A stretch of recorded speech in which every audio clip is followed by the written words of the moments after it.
Welcome to Superstitions and Traditions. I'm Kristen. And I'm Trish. And this is our cute little podcast about all of history shenanigans. Are you ready? I'm ready. Okay. I have a little scratchy throat, so bear with me, but we're going to have a good time. But you have some nice tea. I do have some nice tea. That's right. So we're going to talk today's superstitions. And we are going to talk about doppelgangers. Oh, I do love a good doppelganger. You shouldn't.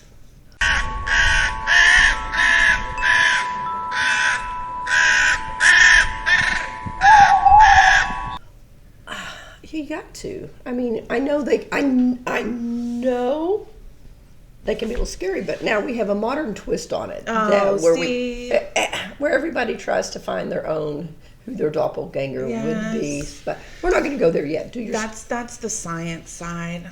Mm-hmm. Science, genetics, everything. You know me, science makes it. I know. I love facial recognition and how that was an evolutionary process. And yes. All right. Get to your good stuff. Okay, so we'll talk about the fun stuff first, and then I'll let you science it up. Okay, good. So the term doppelganger originated from Germany. It was German folklore. German folklore believed in kind of like a changeling or somebody that looked just like you that could replace you. It wasn't named until 1796 in the novel Siebenkass by Jean Paul. And he gave it the word doppelganger, which literally translated in English, doppel means double and ganger means goer. So it was a double goer. Oh. And the term just kind of took off. Everybody just loved it. And Everybody just loved it and it stuck, but it's a relatively new term. The idea of a doppelganger is not new at all, though. Where did it originate? So, before we get into all of this, there are superstitions about it. Okay. If you see your doppelganger, it's an omen of death, of your impending death. Sometimes they show up and give you malicious advice, like the evil twin. Oh. And there's also one superstition that said if somebody else sees your doppelganger, you are going to become very ill and possibly So we should die. keep our doppelgangers covered. Yes. So no one sees them. Keep your doppelganger covered. Okay, gotcha. So the idea of the doppelganger comes from ancient Egyptian myth. Okay. They believed in the Ka, which was like your spirit or essence, basically your soul is what they believed in. Which most of us do believe in a soul. However, ancient Egyptians believed that your soul and your physical form were two separate entities. Your physical form held all of your memories, your feelings, your character, all of that, but your soul did also, and they copied each other. Oh, okay. When your physical body died, your Ka didn't. It could live on. So the idea of people seeing a person who had passed after their death came about quite a bit. So when I passed, my physical body, they still believed we had to take very good care of the physical body in the underworld Well, most of what was done wasn't necessarily for your physical body. Okay. When they put you in their pyramid and tombs and all of that, and they did all the fancy stuff they did, that was for your Ka. Oh. That was for your soul. It was to help your soul in the afterlife, not necessarily your physical body. So was traveling around in the underworld and doing those things. They did things like mummification and things like that for your physical body, just to keep it together and in one piece and preserve it. But all of the extra trinkets and things they left were for your spirit, what they considered a Ka, to use in the afterlife. It's very interesting. And they kept a ladder in there also so that it could climb up to... That wasn't so if you were buried alive you could get out. That was so your Ka could... Right. Yes. The buried alive thing was a Victorian. Okay. And it started with, and I can't remember the name of it, but there was a specific illness that mimicked death. And not a whole lot of good medical practice to ensure people were still alive. So they were occasionally buried alive. It happens. It happens sometimes. It happens. But don't worry, because then we get dead ringers and bells and... Is that how all that came? So if you were down there, you could ring your bell? Yeah. Okay. Yes. But the Norse folklore also tells of an entity called a Vardogur that will arrive at an event prior to the person, will act just like the person, do all the same things the person would normally do, greet their friends, things like that, then disappear as the person actually arrived, which caused like a deja vu type of feeling for those who saw them. Oh, okay. It wasn't really malicious or just a spirit, a feeling that was there. Yeah. And then Celtic folklore talks a lot of fairy changelings, which they sound cute. They sound cute, but they were not. No. See, the fairies liked humans because of the things we could do. So they would kidnap a human and replace the human with a lookalike, a changeling. Oh. The changeling wasn't always very nice, had kind of a crappy personality, lazy. They liked the humans because the humans would work, and very interesting. Just liked to be lazy. I did not know that about fairies. I always thought all that fluttering about would... I know, and they're not even really fluttering. That was a German take on fairies. Do they just... They are... Well, different cultures have different beliefs on them, but they're basically just people that exist and cause a ruckus. Okay, so... what... who got to be a doppelganger? How was it determined that you, did everyone have that experience? No. So there are lots of stories throughout history of lookalikes and doppelgangers. But most of it centers from these beliefs right here. It's kind of taken it a step further. Okay. Native tribes also teach of doppelgangers. They all have various names depending on the tribe, but they're similar to the evil twin or a changeling, and they're shapeshifters. Okay. And they can look like a person and cause a ruckus or convince. They're malevolent energies or spirits or whatever you want to call them that will suggest people do nefarious acts. So like my doppelganger would come to you and convince you to do something naughty with me, but it's not really me, it's my doppelganger. Oh. And it's kind of like a test to assess your... So I think we know people that maybe were doppelgangers. Maybe your sister. Her doppelganger was around a lot because she was a little on the ornery side. She was a little on the ornery side. On the ornery, not bad, just ornery. She was the sweetest, nicest person on the planet, and she acted up so good. She did. Perhaps she had a little doppelganger going on with her. Okay. So that is where the folklore comes from, these different beliefs, and it's just kind of evolved over time. It dates back to Egypt. Yes. Okay. There was theory that Helen of Troy had a doppelganger after her death. That was seen. Abraham Lincoln, when he was elected to the presidency in the White House, would often see his doppelganger in the mirror. Really? And it was a weaker, paler version of himself. He would see himself in the mirror, and behind him, his doppelganger. Mm-hmm. So his wife, Mary Todd Lincoln, who was big in the spiritualist movement and kind of out there thinking,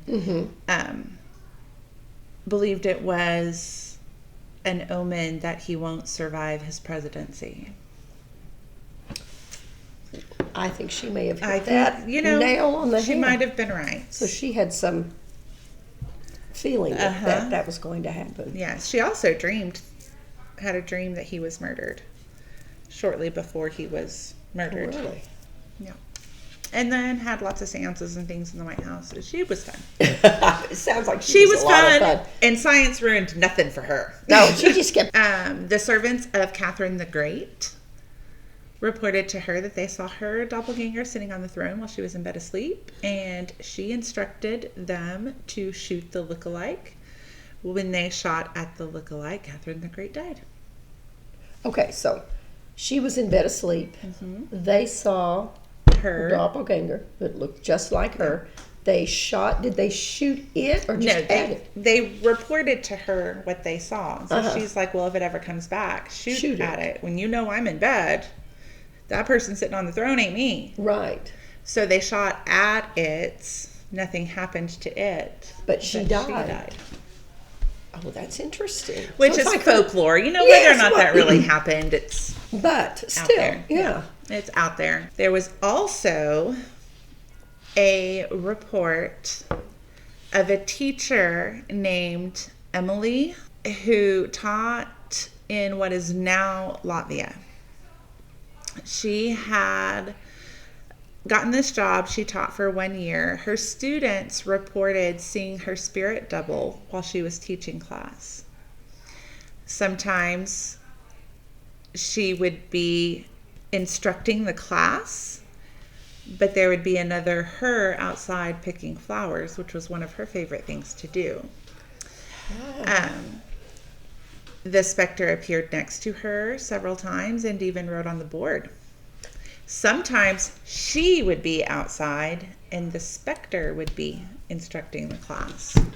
As a former teacher, that part doesn't sound so bad. I know. Kind of sounds nice. Kind of nice. Sounds nice. And so there was no real, nefarious deeds done. She didn't harass children. She didn't make them do bad things. She didn't cause any kind of ruckus. She just existed. Okay. However, the kids are going home and telling their parents. The parents end up getting worried, and more than 2/3 of the parents in that 1 year of her teaching withdrew their children from school. I have to admit, from a parent's perspective, I mean, it's that might be a little creepy. It's a little creepy. Yeah, it's creepy. So at the end of the school year, they dismissed her and told her why, and she said this was the 19th job she had had in her 16 years of teaching because of this. Oh, wow. And that a lot of times when children would report seeing two of her, she was feeling drained and helpless and had feelings of malaise, lethargy, things like that. So it was obviously very draining for her for the doppelganger to come out. And this is recorded, actually, I've seen it on the History Channel and things like this. Mm-hmm. However, people have researched it and haven't found any record of this actually happened. But it's been passed down for the last 200 years like it was real. So whether or not it is... Hey, it's out there. There's some documentation. Yeah, I've even seen pictures of her and the doppelganger, whether or not they really are real or just twins, Uh-huh. So you saw pictures of them? Mm-hmm. So standing one on each side of a chalkboard. Really? So would your doppelganger be dressed like you on that day? Yeah. So then, with different days, the dress would change according to what you had. It's going to look just like you. Wow. Yes. It's going to have your voice.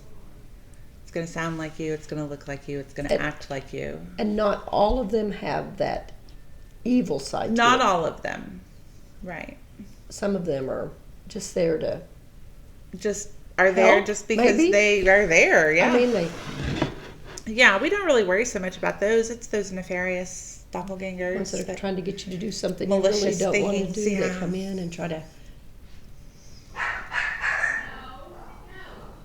Stella agrees. Stella does agree. Stella does agree. Now. Okay. Now, let's get into the modern day doppelganger. Yes. Okay. It is a real thing. You find people that look like you. I think mine's Halle Berry. I agree. Okay. I mean, I go back to when she had her short haircut, and Yes. I can see that. Yes. I see it. Who would be yours?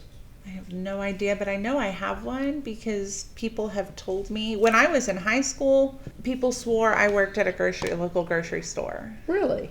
Or that I had an older sister that did. I never met her. I never saw her. But I guess she was out there. So, well, you know, the fusiform gyrus is a part of your brain that is responsible for facial recognition. Okay? Okay. So, that part of your brain is an evolutionary part that, I mean, back in the day you had it. So if you're out hunting and gathering and you see a bear or you see a predator of some kind, then your body recognizes that face and you're able to decode that with your brain and then to react. So there was a study done by Francis Brunel. Okay, it was in 1999. He was a photographer. So he traveled the world and he would take, he would take pictures of people that looked alike. All right, so he took these pictures and then he would match them up, and then there would be people that looked. And when you look at the pictures, when you see the twins, I mean, they looked almost identical. And so then he eventually had them where he would contact them, and he had them answer questionnaires about their environment, and then he had them do DNA testing as well to see how much of it would match up. So what they found was that, because, you know, as far as determining who we are and what we like, what we look like, a large percentage of it is your DNA. Right. You can look at your the nucleotide polymorphism, and it's going to read your DNA and it's going to tell you what you're gonna look like. But then you also have epigenetics, which are those environmental issues from your past history and your family's Like your history. ancestry. Yes. Okay. Yes, that will click on and off certain genes. Okay. So, and then you always have the, you know, just the environment of, gee, I smoke, I drank, I lived a hard life, so this is what's happened. But as he looked at them, and he found that 9 out of the 16 shared a very common single polymorphism. Okay. But, and also, not quite sure on why, but a lot of the environmental aspects were pretty much the same too. So, what he's thinking is because we only have a certain, I mean, basically there are 4 nucleotides in the DNA, and I mean, you can create from that you do the double strand, you can get a large gene sequence, but as the population increases, the number of people that are going to look alike is going to increase because of just the laws of probability. So more than likely, these are distant relatives? Or it can be that they're not related at all, but the gene sequence just ended up because of their ancestry and our ancestry, that they have that same pattern. All right. I know. Well, thanks to him for ruining doppelgangers. What do you know? They are malicious entities. But when you look at artificial intelligence now, we could all have our own doppelganger here in about 10 to 15 years and just have someone that's... I am all about that. I don't want to wait that long. I would prefer it happen right now. Because, you know... I know, because once you're retired, you don't really need a doppelganger because you have the time to do the things you want. You need one now when you're working now, raising kids, doing all of those things. Yeah. That is when you need the extra help. And if my kids could have one, we could just have a blast. Oh, we could. You could have, it's kind of like I have my out-of-town name, so when you go out, you could, you know. That's right. Ludella Forestine is my out-of-town name. Moselle Hankins. Moselle, if you're watching, sorry about it. You've had a wild past. Oh. Sorry, Moselle. All right. I think we have explained doppelgangers. So, how did it become such a modern day phenomena? I mean, I think it started, because they lived in such tiny communities and they couldn't travel, and they weren't going to other countries. They weren't even going to other towns half the time. Right. Like where you were born is where you stayed. So the likelihood that you would see someone you didn't know, first of all, was rare, and see someone you didn't know that looked just like you Right. was rare and probably spooky. Right. But now the world is so vast and we have access to all this information at our fingertips. So we can go online, put our picture in, and then it's going to pull up 15 people that look very similar to us. And so now that's just a cool thing to do, and we've dropped the scary part of doppelganging. I like that. I like doppelganger because it's not as scary as it. I mean, and it was real convenient too. That wasn't me. That was my changeling. It's my evil twin. I think they've always looked for ways to try to explain different type of phenomena, and that's like. Right. I do remember hearing about a man that was jailed right about the time that fingerprinting and photography and things were coming out. A man was jailed. He served his time. He left. A few days later, he comes back. He's rearrested, but it's not him. It is somebody with his same name who looks identical to him. Oh, really? And so in the course of this incarceration, while he's swearing up and down, he's never been here before, and they're like, you just left and turned around and committed another crime and blah, blah, blah. The original guy gets arrested and ends up back. So then they're both there together, and that's when they're like, oh. We do look alike. Doppelganger. So I wonder if you have to use facial recognition on your phone. Can your doppelganger? I would assume they could. Mm-hmm. I would assume they could too. Well, I'm old school. Mine's just a password. Mine's a password too. Yeah. So my doppelganger would just have to remember my password. I hope mine remembers passwords better than I do. I know, because there's so many. That might be another reason to have a doppelganger. Just put them in charge of passwords. Just have someone follow that's me all around they do. Remember passwords for me and that's a good thing. Usernames and username and password doppelganger. That's what I need.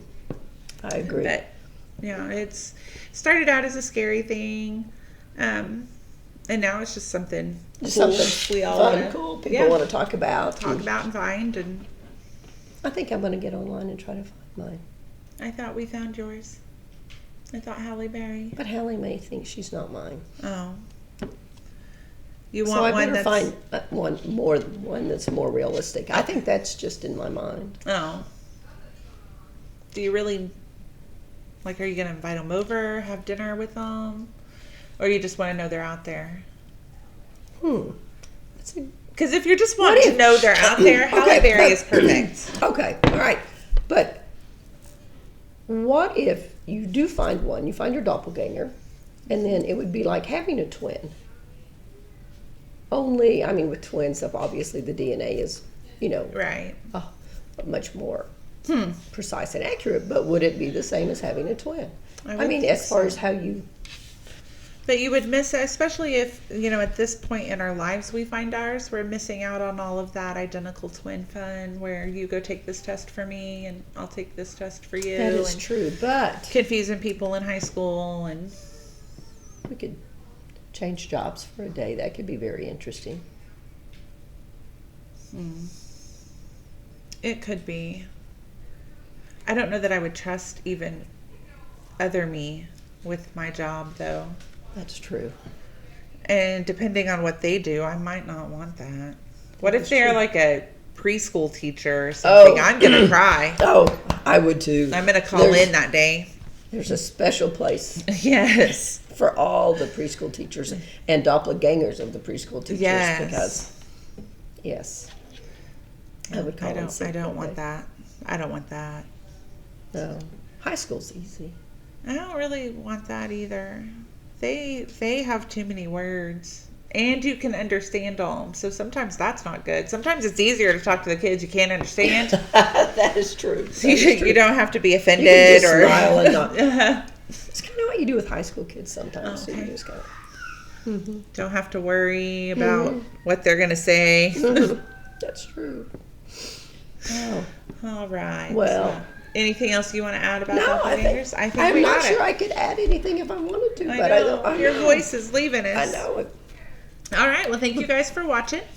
Yes, thank you very much. Let us know if you have found your doppelganger. I said if you haven't, get out there and start looking. I'm sure they're out there somewhere. I'm sure they are too. And maybe you are excited about trying a new career for a day and having somebody else do yours. And if that is the case, I hope that happens for you. Please let us know about it. We want to hear all the details in the comments on YouTube or Spotify. I didn't even know they had comments. Oh, yeah, you can comment. Oh, okay, good. All right. Yeah. So be sure to like and subscribe so you can hear us talk about indentured servitude next episode. And come back and see us. Stay warm out there.